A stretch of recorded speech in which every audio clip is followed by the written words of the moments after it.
तो दोस्तों आज मैं आपके लिए एक्सप्लेन करने वाला हूँ साल 2024 में आई एक horror survival film never let go. ये कहानी एक ऐसी फैमिली के बारे में है जो कि एक घने जंगल में एक केबिन में रहते हैं। ये 3 लोगों का परिवार होता है जिसमें कि एक माँ और उसके 2 बच्चे सैम और नोलन। इस फिल्म में इनकी माँ का कोई नाम नहीं दिया है, इसलिए हम उसे जूली कहेंगे। सालों से ये लोग खुद को इसी केबिन में बंद करके रह रहे थे। जूली का कहना था कि कोई शैतानी एंटिटी है जो कि इन लोगों का पीछा कर रही है और उसी एविल एंटिटी ने पूरी दुनिया के लोगों को खत्म कर दिया है और अब दुनिया में सिर्फ हम लोग ही जिंदा बचे हैं और हम सिर्फ इस घर की वजह से बचे हुए हैं क्योंकि मेरे पेरेंट्स ने इस घर को इस तरह से बनाया था ताकि वो एविल, वो शैतान इसके अंदर ना आ सके। वो शैतान सिर्फ बाहर ही हम पर अटैक कर सकता है, इसलिए जब ये लोग घर से बाहर जाते हैं तो खुद को एक रस्सी से बांध लेते हैं क्योंकि रस्सी का बाकी सिरा घर से जुड़ा होता है और जब तक ये उस रस्सी के साथ बंधे हैं वो एविल, वो शैतान इनका कुछ नहीं बिगाड़ सकते। ये हर रोज खुद को इसी रस्सी से बांधकर शिकार के लिए निकलते हैं और जंगल में इन्हें चाहे जो भी मिले, मेंढक, कीड़े, सूढ़ियां, ये उन्हें खाने के लिए ले आते थे। जूली ने जंगल में जाने के अपने बच्चों को नियम बता रखे थे कि अगर तुम जंगल में जाओ तो इस रस्सी को खुद से कभी भी अलग मत करना क्योंकि जो जंगल में शैतान है अगर उसने तुम्हें बिना रस्सी के टच कर लिया तो तुम भी पजेस हो जाओगे और इसके जरिए वो बाकी हम सबको भी मार देगा और इसी तरह से उसने पूरी दुनिया को खत्म किया है। वो कहती है कि वो शैतान बहुत चालाक है, वो किसी भी रूप में तुम्हारे सामने आ सकता है। अब एक रात हम देखते हैं कि मेंढक की बहुत तेज आवाजें आ रही थी और जब जूली उन्हें शांत करने के लिए आती है तो वो देखती है कि यहाँ पर कोई भी मेंढक नहीं है और अचानक से उस मेंढक की आवाज बहुत भयानक हो जाती है। जूली समझ जाती है कि ये वही शैतान है और तभी हम उसके पीछे एक शैतान को देख पाते हैं, लेकिन वो उसे छू नहीं पाता क्योंकि जूली ने खुद को रस्सी से बांधा हुआ था। खैर अब वो घर के अंदर चली जाती है। अब अगले दिन जब ये फिर से खाना ढूंढने के लिए जाते हैं तो जूली को फिर से वही शैतान दिखता है। अब जूली के लिए ये एक आम बात थी, इसीलिए वो उसे इग्नोर कर देती है। वहीं नोलन एक पेड़ पर चढ़कर खाना ढूंढने लगता है कि शायद उसे खाने के लिए अंडे मिल जाएं, लेकिन अंडे हैच हो चुके थे। वो निराश होकर नीचे आ जाता है और तभी दूर उसे जमीन पर एक अंडा दिखता है, लेकिन रस्सी छोटी होने की वजह से वो उस तक पहुंच नहीं पा रहा था, इसीलिए नोलन अपनी रस्सी खोलने लगता है। लेकिन तभी सैम आकर उसे रोक देता है, कहता है कि ये शैतान की कोई चाल हो सकती है। नोलन कहता है कि वो पास में ही तो है, मैं उसे बस अभी ले आऊंगा। सैम कहता है कि जल्दी चलो वरना मैं सीटी बजाकर मोम को बुला लूंगा। इसीलिए ये दोनों यहाँ से जाने लगते हैं और रास्ते में जाते हुए वो गुस्से में सैम की रोप पर पैर रख देता है जिससे सैम रस्सी से अलग होकर नीचे गिर जाता है और उसका पैर एक पेड़ में फंस जाता है। नोलन उसे बचाने की कोशिश करता है लेकिन उसकी भी रस्सी छोटी होती है, इसीलिए वो मुसीबत में वो सीटी बजा देता है जिसे सुनकर उनकी माँ तेजी से उनकी तरफ दौड़ी चली आती है। जहाँ अगर वो देखती है कि उस एविल ने उसकी माँ का रूप ले रखा है और वो उसके बच्चों की तरफ बढ़ रही है, लेकिन इससे पहले वो शैतान उसके बच्चों को मार पाती। जूली जल्दी से जाकर अपनी ही रोप से अपने दोनों बच्चों को बांध लेती है और वो एविल एंटिटी उनके इतने करीब होने के बाद भी उन्हें टच नहीं कर पाती। लेकिन ये एंटिटीज, ये बलाएं सिर्फ जूली को ही दिखाई देती थी, उसके बच्चों को ये कभी नहीं दिखती थी, लेकिन उन्हें फील हो रहा था कि खतरा कितना बड़ा है। खैर अब इस सब के बाद जूली अपने बच्चों पर बहुत गुस्सा होती है। वो घर लाकर उनसे माफी मंगवाती है क्योंकि उन्होंने एक रूल तोड़ा था। वो उनका एक सेलर पर हाथ रखवाकर उनसे प्रेयर बुलवाती है ताकि उन पर शैतान का कोई असर ना हुआ हो। इसके बाद वो इनसे पूछती है कि आखिर हुआ क्या था। नोलन कहता है कि इसमें मेरी गलती थी, इसीलिए जूल उसे बहुत डांटती है कि तुम्हें कुछ अंदाजा भी है कि अगर मुझे आने में थोड़ी भी देर हो जाती तो क्या होता, वो एविल तुम्हें छूता और सब खत्म हो जाता। फिर डिनर करते हुए जूली अपने बच्चों को बताती है कि वो एविल किस तरह से ट्रिक करता है। वो इन्हें यहाँ पर एक कहानी सुनाती है कि शैतान एक बार एक छोटी लड़की के रूप में मेरे सामने आया था। वो लड़की मेरी रस्सी की लिमिट से थोड़ी ही दूरी पर थी, उसका पैर एक गड्ढे में फंसा हुआ था। वो मदद के लिए चीख रही थी, चिल्ला रही थी, लेकिन मुझे पता था कि ये एक चाल है, एक झलावा है। मैंने उसे इग्नोर कर दिया, लेकिन उस लड़की के चीखने की आवाज़ें मुझे आज भी हर रोज़ आती हैं। जब मैं देखने जाती तो मुझे उस लड़की की बॉडी वहीं पर मिलती और समय के साथ उस लड़की की बॉडी स्केलेटन बन गई और वो सड़ने लगी, लेकिन फिर भी मैं अपनी रस्सी से अलग होकर उसे बचाने नहीं गई क्योंकि एविल यही चाहता है कि मैं खुद पर डाउट करूँ और वो इसका फ़ायदा उठाए। इसीलिए चाहे कुछ भी हो जाए तुम्हें उसकी चाल में नहीं आना है और खुद को कभी भी रस्सी से अलग नहीं करना है। अब सैम को तो अपनी माँ की बातों पर पूरा विश्वास था, लेकिन नोलन की सोच उससे अलग थी। उसे इन सब बातों पर विश्वास नहीं था। वो सोचता था कि ये सारी बातें फिजूल हैं, कोई क्रीचर जैसी चीज है ही नहीं, बाहर की दुनिया अभी भी नॉर्मल है। ये सब उसकी माँ की बनाई हुई बातें हैं क्योंकि ये चाहता था कि ये बाहर एकदम नॉर्मल इंसानों की तरह रहे, क्योंकि वो हर रोज कीड़े और मेंढक खाकर पक चुका था, इसीलिए उससे अपनी माँ की बातों पर शक होता था। अब उस रात नोलन अपने भाई सैम से बात करता है। वो कहता है कि आज हम रस्सी के बिना बाहर थे, लेकिन देखो हमें कुछ भी नहीं हुआ। सैम कहता है कि हम मरते मरते बचे हैं और तुम ये बातें कर रहे हो। फिर नोलन कहता है कि मॉम ने डैड, ग्रैंडपा और ग्रैंड माँ को क्यों मारा था। सैम कहता है क्योंकि एविल ने उन्हें पजेस्ट कर लिया था और मॉम ने हमें बचाने के लिए ऐसा किया। लेकिन नोलन अपनी माँ पर ही सवाल उठाने लगता है, जिस पर सैम कहता है कि मुझे तो अपनी माँ पर पूरा भरोसा है और तुम्हें भी उन पर करना चाहिए। वहीं दूसरी तरफ वो एविल एंटिटी जूली के हस्बैंड के रूप में उसके सामने आती है।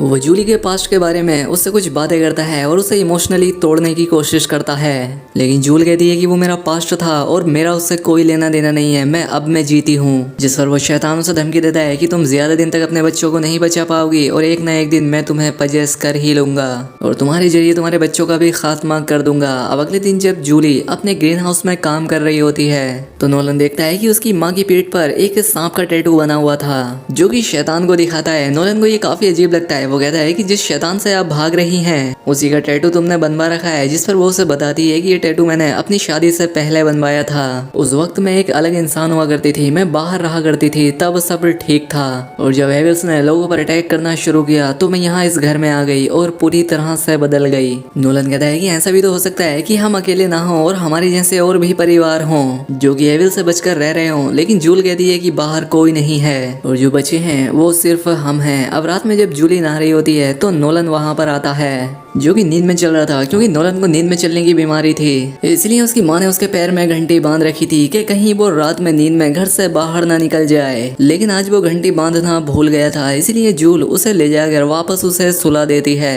अब अगले दिन जब जूली खाना ढूंढने के लिए जाती है तो उसे एक कौवा दिखाई देता है, लेकिन जूल जब उसे क्रॉसबो से मारने के लिए जाती है तो वो देखती है कि वो कौवा नोलन के चेहरे को नोचकर खा रहा है, जिसे देखकर वो सहम जाती है। लेकिन अगले ही पल उसे होश आता है कि ये सब सच नहीं है, इसलिए वो फिर से ट्राई करती है, लेकिन एविल उसे फिर से बहकाता है और वो कौवा यहाँ से चला जाता है। और इसलिए जब आज उन्हें खाने के लिए कुछ नहीं मिलता तो पेड़ की छाल खाकर ही उन्हें रात बितानी पड़ती है, जिसे तेल में तलकर उस पर शहद लगाकर ये लोग उसे खाते हैं। खैर अब एक दिन जब ये तीनों पेड़ की छाल निकाल रहे होते हैं कि तभी नोलन देखता है कि वहाँ पर जूल और सैम नहीं है, कि तभी कोई उसकी रस्सी को खींचने लगता है और उसे खींचता हुआ कुएं के पास तक ले आता है और हम कुएं में एक सांप की तरह दिखने वाले क्रीचर को देख पाते हैं। लेकिन अगले ही पल हमें पता चलता है कि ये नोलन का एक नाइटमेयर, एक बुरा सपना था।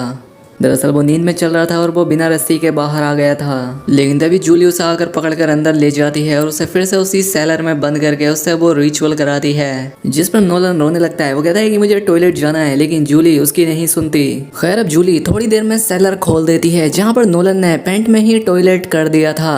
अब इविल को लेकर नोलन का शक और भी गहरा हो गया था कि वो नहीं है, क्योंकि वो इतने टाइम से घर के बाहर घूम रहा था लेकिन उसे कुछ भी नहीं हुआ। उसे लगता है कि शायद ये इविल उसकी मोम का कोई वहम है और कुछ नहीं। इसलिए वो रात में सैम से कहता है कि अब बहुत हो चुका, अब हमारे पास खाना खाने तक के लिए नहीं बचा है, हमें खाना लाने के लिए बाहर जाना ही होगा। लेकिन सैम तो अपनी माँ पर बहुत भरोसा करता था, इसलिए वो जाने से मना कर देता है। वहीं जूली को नाइट में आता है कि उसे शैतान ने पजेस कर लिया है और वो अपने बच्चों को मारकर खा गई है। खैर अब अगले दिन जूली अपने बच्चों को अपना एक पुराना कैमरा दिखाती है। बच्चों ने पहली बार किसी ऐसी चीज को देखा था। जूलू ने बताती है कि ये एक कैमरा है और इससे फोटो खींचे जाते हैं और फिर उन्हें अपनी एक पुरानी फोटो दिखाती है जो कि इसके शादी के पहले की थी और हम देख पाते हैं कि वाकई में जूल पहले कितनी अलग थी। साथ ही जूली ने बताती है कि अब खाने के सभी रिसोर्सेस खत्म हो चुके हैं और हम छाल खाकर भी जिंदा नहीं रह सकते, इसलिए हमें कोड़ा को मारकर खाना होगा, यानी कि इनका पालतू डॉग। लेकिन नोलन इस बात के लिए राजी नहीं होता, इसलिए वो अपनी माँ से बहस करने लगता है। लेकिन सैम अपनी माँ को इसमें सपोर्ट करता है, जिस पर नोलन कहता है कि मुझे इस घर से और तुम लोगों से नफरत है। इसके बाद वो अपने डॉग को लिपट कर रोने लगता है, लेकिन जूल जबरदस्ती कोड़ा को उसे छुड़ाकर अपने ग्रीन हाउस में ले जाती है। जूल भी कोड़ा को मारना नहीं चाहती थी, लेकिन उसके पास भी दूसरा कोई रास्ता नहीं था। लेकिन इससे पहले वो कोड़ा को मारती नोलन बिना रोप के ही बाहर आ जाता है और कहता है कि मैं आपको यकीन दिलाने आया हूँ कि कोई भी एविल नहीं है और आपको किसी से भी डरने की जरूरत नहीं है। और ये कहकर वो अपनी माँ की रोप भी काट देता है। तभी कोड़ा वहाँ से भाग जाता है और नोलन अपनी माँ को ग्रीन हाउस में ही बंद कर देता है, वो भी बिना रस्सी के। अब इससे जूल बहुत डर जाती है और नोलन को बताती है कि वो एविल सच में है, मैं गलती से खुद ही उन्हें यहाँ पर लेकर आई थी और जूल ने ये बात अपने बच्चों से छिपा रखी थी। लेकिन नोलन फिर भी वो दरवाज़ा नहीं खोलता और तभी जूली के पास वो एविल एंटिटी आती है जो कि उसके माँ के रूप में थी। वो जूली को गाली बकते हुए कहती है कि तुमने मुझे जहर देकर मारा था। इसके बाद वो एंटिटी जूली की तरफ बढ़ने लगती है, ये कहकर कि वो उसे भी पजेस करके उसके बच्चों को मार देगी। लेकिन इससे पहले वो एंटिटी जूली को ख़त्म करती, वो अपना ही गला काट कर खुद की जान ले लेती है। अब इतने में ही सैम आकर ग्रीन हाउस का दरवाजा खोलता है और अपनी माँ को यहाँ पर मरा हुआ देखकर दोनों बच्चे बुरी तरह से टूट जाते हैं। सैम की हालत खराब हो जाती है, वो बहुत बीमार हो जाता है। अब नोलन उसका ध्यान रख रहा था और वो देखता है कि उसका भाई भूख से तड़प रहा है, इसलिए वो फैसला करता है कि वो मदद ढूंढने के लिए यहाँ से बाहर जाएगा। अब वो उन तीनों रस्सियों को जोड़कर पूरी तरह से सीधा बना लेता है। वो किसी तरह से रोड तक पहुंच जाता है जहाँ पर दूर दूर तक उसे कोई दिखाई नहीं देता। नोलन यहाँ पर काफी देर तक मदद के लिए आवाज लगाता है, लेकिन कोई भी जवाब ना आने पर वो वापस अपने घर लौट आता है। लेकिन तभी एक हाइकर वहाँ पर आता है। वो कहता है कि मैंने तुम्हारी आवाज सुनी, क्या सब कुछ ठीक है? पहले नोलन को लगता है कि ये कोई एविल एंटिटी तो नहीं है, लेकिन उसे बाद में यकीन होता है कि ये इंसान ही है। नोलन कहता है कि मेरी माँ गुजर चुकी है और मेरा भाई बीमार है, मुझे उसे खाना खिलाना है। हाइकर कहता है कि मेरे पास खाना है और मैं तुम्हारी मदद कर दूंगा। लेकिन तभी वहाँ पर सैम आ जाता है। वो उस पर क्रॉसबो तान देता है। उसे लग रहा था कि वो कोई एविल एंटिटी है, जिस पर वो आदमी कहता है कि मैंने कुछ नहीं किया, प्लीज मुझे जाने दो, तुम्हें कोई गलत फहमी हुई है। नोलन भी उससे कहता है कि उसे जाने दो, मुझे लगता है कि शायद ये इंसान ही है। लेकिन सैम फिर भी उस पर क्रॉसबो चला देता है और वो आदमी घायल होकर मदद के लिए चिल्लाता हुआ वहां से भाग जाता है। अब नोलन उसे देखने के लिए जाता है। सैम उसे रोकता है कि ये कोई चाल हो सकती है, लेकिन नोलन उसकी बात न सुनकर उस आदमी के पीछे चला जाता है। फिर नोलन उस आदमी के पास जाता है जो कि जमीन पर पड़ा तड़प रहा था और उसने 911 पर कॉल कर दिया था और दूसरी तरफ से आवाज भी आ रही थी, जिसका मतलब था कि दुनिया खत्म नहीं हुई है, इंसान जिंदा है और इनकी माँ ने इनसे झूठ बोला था। खैर नोलन ने तो पहली बार फोन देखा था, इसीलिए उसे समझ नहीं आता कि ये क्या चीज है, लेकिन उसे खाना चाहिए था, इसीलिए वो उसका बैग लेकर यहाँ से चला जाता है और वो आदमी वहीं पर मारा जाता है। फिर नोलन घर आकर कहता है कि मैं खाना लेकर आया हूँ और ये उस आदमी का है, वो इंसान ही था। लेकिन सैम ये खाना नहीं खाता। वो अभी भी इसी बात पर कायम था कि वो इंसान असली नहीं था बल्कि वो शैतान था, इसलिए इन दोनों में बहस हो जाती है। खैर अब रात में जब सैम को भूख लगती है तो वो इस आदमी का खाना खाने लगता है और रात में सैम को उस आदमी के बैग से उसका पर्स मिलता है जिसमें उसकी बेटी की फोटो होती है, जिससे सैम को रियलाइज होता है कि उसने एक इंसान को मार दिया जिससे उसकी बेटी अनाथ हो गई। उसे इस बात का बहुत दुख होता है। बैग में उसे एक फ्लैश लाइट भी मिलती है जिसे लेकर वो बाहर बैठ जाता है कि तभी उसे एक आवाज सुनाई देती है जो कि उसे ग्रीन हाउस की तरफ से आ रही थी। और जब वो वहाँ देखने जाता है तो वो क्या देखता है कि ग्रीन हाउस के अंदर उसकी माँ चल रही थी। लेकिन जब वो दरवाजा खोलता है तो देखता है कि उसकी माँ की लाश तो जमीन पर ही पड़ी थी। और तभी वहाँ पर एक छोटी बच्ची आती है। वो कहती है कि मेरे डैडी यहाँ पर आए थे लेकिन वो अभी तक नहीं लौटे, क्या तुमने उसे देखा है? सैम उस लड़की को देखते ही समझ जाता है कि उस हाइकर की बेटी है।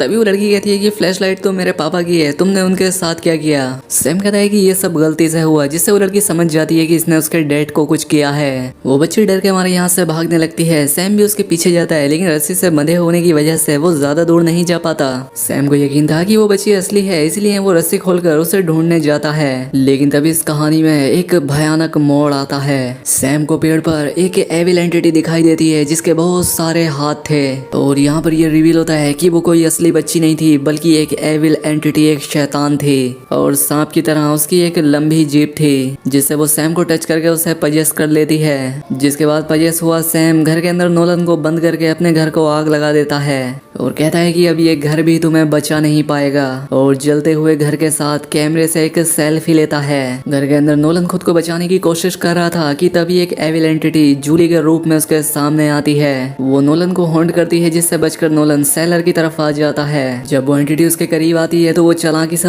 उसे सेलर में धक्का दे देता है और उसके साथ ही सेलर के अंदर बंद हो जाता है और वो रिचुअल वाली प्रेयर बोलने लगता है जिससे वो एंटिटी तड़पने लगती है और अपने असली रूप में आ जाती है जो कि सांप की तरह दिखने वाला एक क्रीचर था, जिसके बाद वो खत्म हो जाती है। अब क्योंकि उस हैकर ने 911 पर कॉल किया था इसलिए वो लोग यहाँ पर आ जाते हैं और नोलन को रेस्क्यू कर लेते हैं। नोलन को जब होश आता है तो वो अपने भाई के बारे में पता करता है और हम देखते हैं कि यहाँ पर सैम को भी रेस्क्यू कर लिया गया था और सैम एकदम ठीक था और वो यहाँ पर फिर से वही बात बोलता है कि मोम मुझसे ज्यादा प्यार करती हैं। वहीं हम उस सेल्फी को देख पाते हैं जिसमें सैम के कंधे पर किसी एविल एंटिटी का हाथ होता है, यानी अब सैम इस जंगल की एंटिटी बाहरी दुनिया में ले गया था जिससे कि अब वो उन्हें खत्म करेगा और यहीं पर ये फिल्म, ये कहानी खत्म हो जाती है। बाकी दोस्तों आपकी इस फिल्म को लेकर क्या थ्योरी है, ये बात आप हमें कमेंट में बता सकते हैं। बाकी दोस्तों आपको मैं मिलता हूँ अगली वीडियो में, तब तक चैनल को सब्सक्राइब और वीडियो को लाइक कर लें।